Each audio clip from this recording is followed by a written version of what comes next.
ناظرین گرامی، عثمان غازی کی پیدائش کی صحیح تاریخ معلوم نہیں اور ان کی ابتدائی زندگی اور اصلیت کے بارے میں بھی بہت کم معلومات دستیاب ہیں، کیونکہ ذرائع کی کمی اور ان کے بارے میں کئی صدیوں بعد عثمانیوں کی جانب سے بیان کردہ متعدد داستانیں اور افسانے موجود ہیں۔ غالباً ان کی پیدائش 13ویں صدی کے وسط میں ہوئی، ممکنہ طور پر سن 1254 میں، جو 16ویں صدی کے عثمانی مورخ کمال پاشا نے بیان کی ہے۔ عثمانی روایات کے مطابق عثمان کے والد ارطغرل نے ترک کائی قبیلے کی قیادت کرتے ہوئے منگول حملے سے بچنے کے لیے وسطی ایشیا سے مغرب کی جانب اناطولیہ کا رخ کیا۔ بعد میں انہوں نے اناطولیہ کے سلجوق سلطان کی اطاعت قبول کی، جس نے انہیں رہنے کے لیے بازنطینی سرحد پر سوغوت کا علاقہ دیا۔ تاہم ارطغرل اور سلجوقیوں کے درمیان یہ تعلق زیادہ تر ایک صدی بعد درباری مورخین نے تخلیق کیا تھا اور اس طرح عثمانیوں کی اصل حقیقت میں مبہم ہے۔ عثمان کی ابتدائی سرگرمیوں کے بارے میں یقینی طور پر کچھ بھی معلوم نہیں، سوائے اس کے کہ انہوں نے سوغوت قصبے کے ارد گرد کے علاقے پر کنٹرول حاصل کر رکھا تھا اور وہاں سے ہمسایہ بازنطینی سلطنت پر حملے کیے۔ عثمان کی زندگی کا پہلا تاریخ سے منسلک واقعہ سن 1301 یا 1302 میں بافیس کی جنگ ہے، جس میں انہوں نے ایک بازنطینی فوج کو شکست دی جو ان کا مقابلہ کرنے کے لیے بھیجی گئی تھی۔ عثمان نے اپنے علاقوں کو بازنطینیوں کے علاقوں کی طرف بڑھانے کی حکمت عملی اپنائی، جبکہ اپنے زیادہ طاقتور ترک ہمسایوں سے تصادم سے گریز کیا۔ ان کی پہلی پیش قدمی فریجیا کے بنجر علاقوں سے بیتھینیا کے زرخیز میدانوں کی طرف جانے والے دروں کے ذریعے ہوئیں۔ اسٹیفورڈ شاہ کے مطابق یہ فتوحات مقامی بازنطینی نوابوں کے خلاف حاصل کی گئیں، جن میں سے کچھ کو جنگ میں شکست دی گئی، جبکہ دیگر کو پرامن طریقے سے خریداری کے معاہدوں اور شادی کے معاہدوں پر ختم کیا گیا۔ عثمان اپنے والد کی وفات کے بعد سن 1281 کے آس پاس سردار بن گئے۔ بعض مورخین کے مطابق عثمان کا اقتدار سنبھالنا پرامن نہیں تھا، کیونکہ انہیں اپنے قبیلے کی قیادت حاصل کرنے سے پہلے اپنے رشتہ داروں سے لڑنا پڑا۔ عثمان کے ایک بڑے حریف ان کے چچا دندار بے تھے، جنہوں نے ممکنہ طور پر اپنے بھتیجے کو قتل کرنے کی سازش کی۔ جب عثمان نے ایک چھوٹے یونانی جزیرے پر حملہ کرنے کا ارادہ کیا، دندار بے کو عثمان کی خواہشات میں خطرہ محسوس ہوا، جس سے پورا قبیلہ خطرے میں پڑ سکتا تھا۔ تاہم عثمان غازی کو اپنے نافرمان چچا دندار بے کو قتل کرنے کے لیے اپنی تلوار نکالنی پڑی۔ ولایت نامہ میں جو حاجی بکتاش ولی کے بارے میں روایات پر مشتمل ہے، عثمان کے چھوٹے چچا دندار بے کو ارطغرل کی وفات کے بعد سردار بنایا گیا۔ اس دوران عثمان اور دیگر کئی جنگجوؤں نے سوغوت کے آس پاس کے بازنطینی علاقوں جیسے یارسار، بیلجک، اناگول اور ازنک پر حملے کرنے شروع کیے۔ اس کے نتیجے میں برسا کے بازنطینی تیکفور یعنی گورنر نے ان مسلسل حملوں کے خلاف سلجوق سلطان علاء الدین کیقوباد سوم کے پاس شکایت بھیجی۔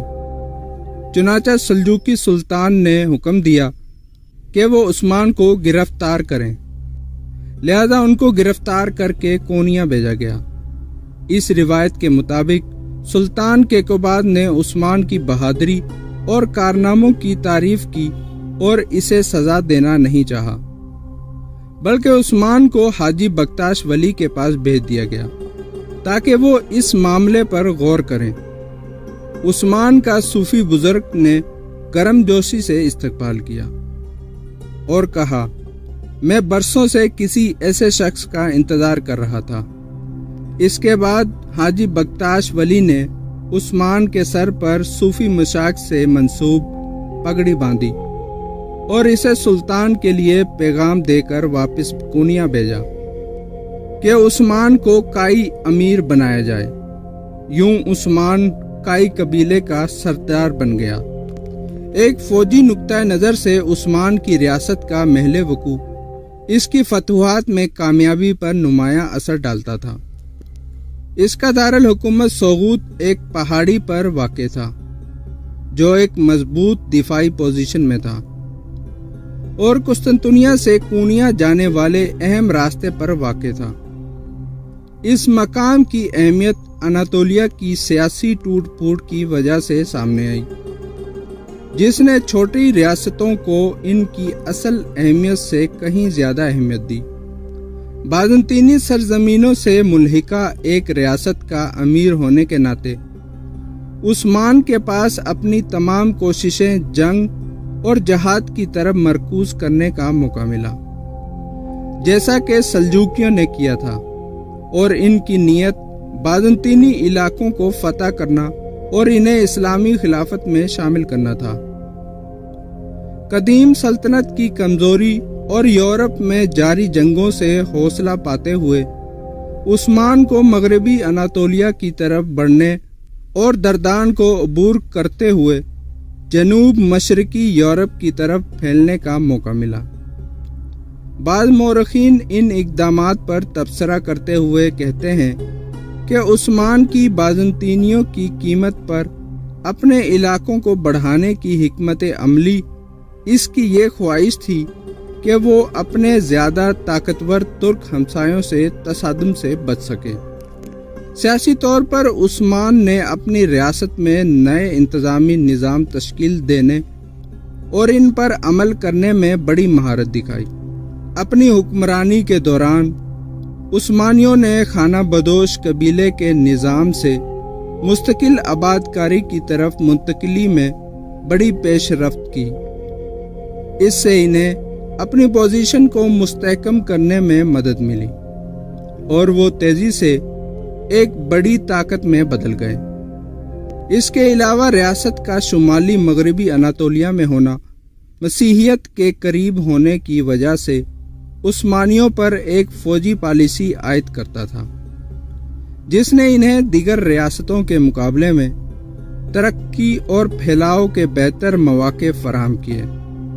عثمان کی ریاست بھی منگول حملوں اور جنوب مغربی اناطولیہ میں طاقتور ترکمانی ریاستوں کے اثر سے نسبتاً دور تھا۔ اس کے علاوہ اس کا سلک روڈ کے قریب ہونا، جو بازنطینی سرزمینوں کو مغرب میں اور منگولوں کو زیر کنٹرول علاقوں کو مشرق میں جوڑتا تھا، اسے نمایاں فوجی اور اقتصادی خصوصیات فراہم کرتا تھا۔ نیز عثمانی ریاست واحد اسلامی ریاست تھی جو ابھی تک ناقابل فتح بازنطینی علاقوں کا سامنا کر رہا تھا، جس کی وجہ سے یہ منگولوں سے فرار ہونے والے بہت سے ترکمان کسانوں، جنگجوؤں اور درویشوں کے لیے ایک مقناطیس بن گیا تھا، جو نئے علاقوں کو فتح کرنے کے لیے اقتصادی اور مذہبی وجوہات کی بنا پر آ رہے تھے۔ اپنی ریاست قائم کرنے کے بعد عثمان کو دو محاذوں پر لڑنا پڑا، ایک بازنطینیوں کے خلاف اور دوسرا ترکمان ریاستوں کے خلاف، جو اس کے حکمرانی کے مخالف تھے، خاص طور پر جرمیان۔ عثمان نے بازنطینیوں کے حساب سے اپنے علاقے کو بڑھانے پر زور دیا، اور اس وقت سے عثمانیوں کا بنیادی مقصد باقی بچی ہوئی بازنطینی زمینوں کا قبضہ بن گیا۔ کچھ روایات میں کہا گیا ہے کہ عثمان کی جانب سے بازنطینیوں کے خلاف پہلی جنگ اس شکست کا بدلہ لینے کے لیے تھی جو اس نے سن 1284 یا 1285 کے بہار میں کھائی تھی، جب بازنطینیوں نے، جن کی قیادت برسا کے تیکفور کے پاس تھی، عثمان اور اس کے آدمیوں کو گھات لگا کر حملہ کیا تھا۔ یہ مشتبہ ہے کہ عثمان نے اس گھات کے بارے میں اپنے جاسوسوں میں سے کسی ایک سے سنا تھا۔ بہرحال اس نے بازنطینیوں کے ساتھ ٹکراؤ کا انتخاب کیا اور وہ شکست کھا گئے اور جانی نقصان کے ساتھ پیچھے ہٹنے پر مجبور ہو گئے، جن میں اس کا بھتیجا جو ساوچی کا بیٹا تھا بھی شامل تھا۔ اس کے بعد تقریباً سن 1286 میں عثمان نے 300 سپاہیوں پر مشتمل ایک فوج کی قیادت کرتے ہوئے کولاجائسار کی طرف پیش قدمی کی۔ یہ ایک قلعہ تھا جو ایناگول سے دور ایلوداگ پہاڑوں کے علاقے میں واقع تھا۔ عثمان نے رات کے وقت قلعے پر حملہ کیا اور اسے فتح کرنے میں کامیاب ہو گیا۔ اس کے ساتھ ہی اس نے اپنی ریاست کو شمال کی طرف جھیل ازنیک کے قریب تک پھیلا دیا۔ کولاجائسار میں عثمان کی فتح نے قلعہ کے گورنر کو چیلنج کیا، جو ایک مسلمان حکمران کے ماتحت ہونے کے لیے تیار نہیں تھا، خاص طور پر ایک سرحدی امیر کے۔ اس لیے اس نے کولاجائسار کے گورنر سے اتحاد کیا اور دونوں نے مل کر مسلمانوں کے خلاف جنگ کرنے کا فیصلہ کیا تاکہ وہ حال ہی میں ہارے ہوئے تمام بازنطینی علاقے دوبارہ حاصل کر سکیں۔ اس طرح عثمانیوں اور بازنطینیوں کے درمیان دوبارہ جنگ شروع ہوئی، جو بیلجک اور ایناگول کے درمیان کہیں ہوئی، جس میں عثمان کے بھائی ساوچی بے شہید ہوئے اور بازنطینی کماندار پیلالائٹس ہلاک ہو گئے۔ یہ جنگ عثمانی فتح کے ساتھ ختم ہوئی۔ اس کے بعد عثمانی کولاجائسار میں داخل ہوئے، جہاں انہوں نے پہلی بار شہر کے چرچ کو مسجد میں تبدیل کیا۔ عثمان نے اس نئی فتح شدہ شہر کے لیے قاضی کا تقرر کیا۔ مورخین نے اس فتح کی تاریخ کا تعین مختلف انداز سے کیا، تاہم کسی نے بھی اسے سن 1286 سے پہلے یا 1291 سے زیادہ نہیں قرار دیا۔ عثمان نے اپنے نئے شہر کو بازنطینیوں کے خلاف اپنی فوجی مہمات کے لیے ایک بیس بنایا اور حکم دیا کہ ان کا نام جمعہ کے خطبے میں پڑھا جائے، جو ان کی خود مختاری اور اقتدار کا پہلا اظہار تھا۔ عثمان کی سب سے حالیہ فتح اب تک کی سب سے بڑی فتح تھی۔ سلجوق سلطان علاء الدین کیقوباد نے عثمان کی کامیابیوں کی گہری قدردانی کی اور اس کا شکریہ ادا کرتے ہوئے اسے معزز فاتح اور سرحدی محافظ عثمان شاہ کا لقب دیا۔ سلطان نے عثمان کو اس کی فتح شدہ تمام زمینوں کی حکمرانی بھی عطا کی۔ مزید سلجوق سلطان نے ایک فرمان جاری کیا جس میں عثمان کو تمام قسم کے ٹیکسوں سے مستثنی قرار دیا۔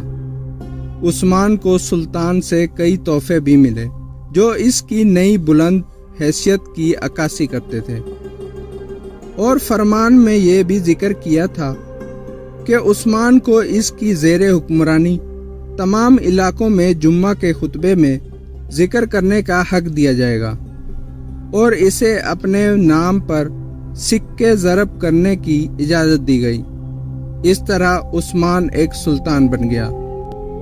یہ روایت کی جاتی ہے کہ جب ڈھول بجا کر سلطان کیقوباد کی آمد کا اعلان کیا گیا، عثمان نے عزت کے طور پر کھڑا ہو کر موسیقی کے رکنے تک اسی حالت میں کھڑے رہنے کا فیصلہ کیا۔ اس دن کے بعد عثمانی سپاہیوں نے سلطان کے لیے عزت کے طور پر کھڑا ہونے کی روایت اپنائی۔ سلاجقہ روم کے دارالحکومت کونیا پر منگولوں کے قبضے اور سلجوقی سلطنت کے خاتمے کے بعد عثمان کی جاگیر خود مختار ہو گئی، جو بعد میں سلطنت عثمانیہ کہلائی۔